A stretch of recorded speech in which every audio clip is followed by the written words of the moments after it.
Hi, in this video I'm going to provide you a brief information concerning economy and equality in relation to sociological perspectives.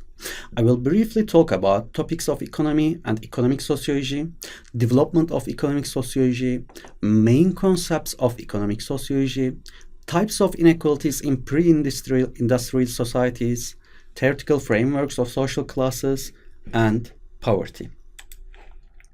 Starting with the topics of economy and economic sociology, we should stress that the discipline of economy examines how to use limited resources to satisfy infinite human needs.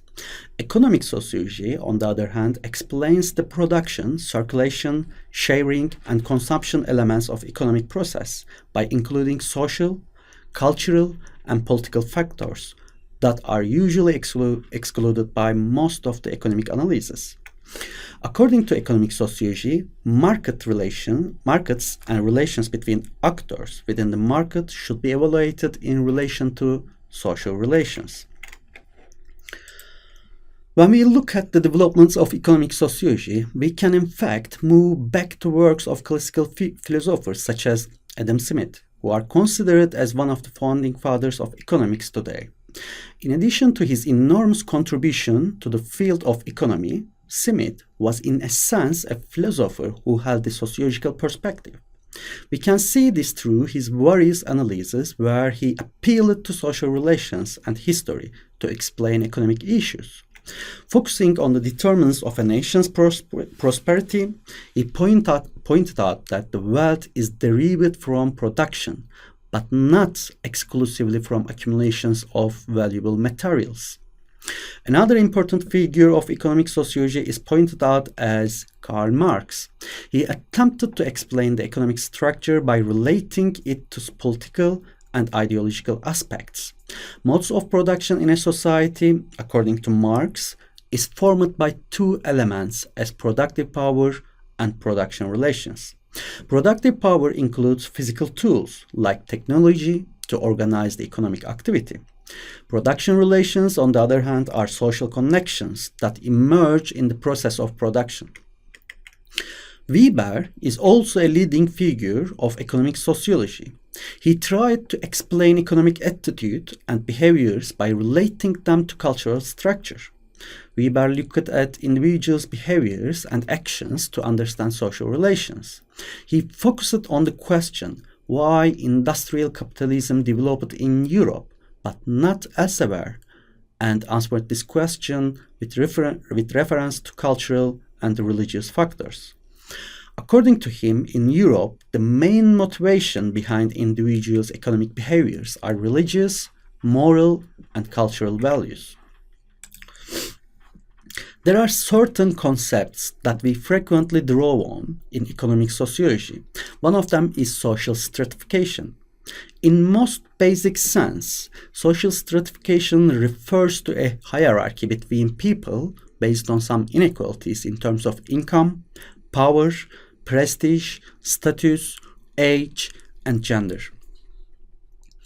Economic inequality refers to people's pecuniary sources like assets, accumulated wealth, and income that also influence people's position in society. The concept of quality of life expresses a person's living conditions. On the other hand, status is prestige and reputations of individuals in a group. Lastly, social mobility expresses individuals' downward or upward movements between the layers of social stratification. As can be noticed through these concepts that we already mentioned, inequality is one of the main issues of the field of economic sociology. Inequality systems that are seen in the pre-industrial societies are in three types as slavery, caste, and property ownership.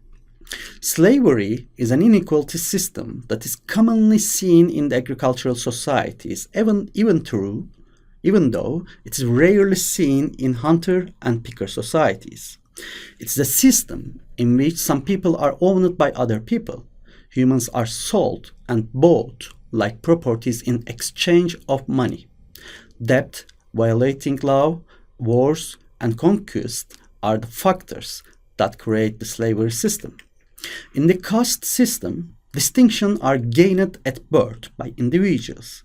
In the stratification system of caste, social strata are rigid, and movements between the castes do not happen. The issue of inequality that economic sociology heavily pays attention to is considered as a question of social class. Social classes are large human groups that share similar economic conditions.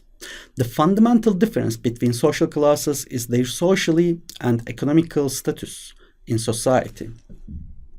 The main figure that puts the class analysis in a theoretical framework was Karl Marx.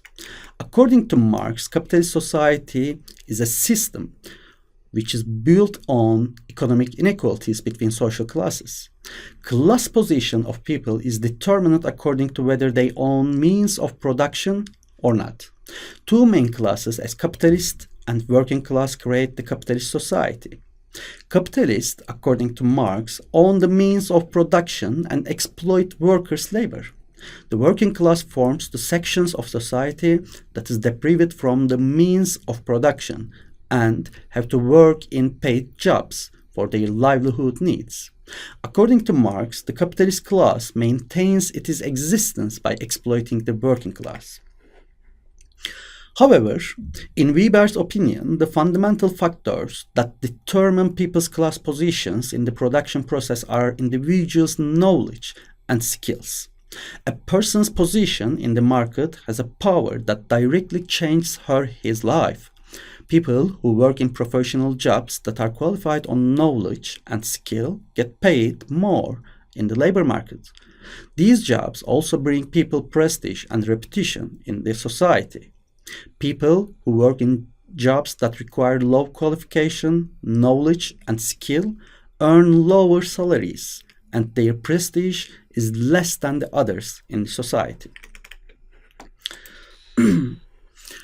Lastly, we should also briefly look at what poverty is. Poverty is in its most basic sense can be defined as being deprived from certain materials that are necessary to sustain one's life. There are two main concepts of poverty. These are absolute poverty and relative poverty. Absolute poverty refers to deprivation of an individual or a family from a certain level of income and means of consumption fulfilling their basic biological needs like food, shelter, or clothing. On the other hand, relative poverty refers to being deprived from various resources that are needed to participate in at least common and usual social activities. Thank you for watching.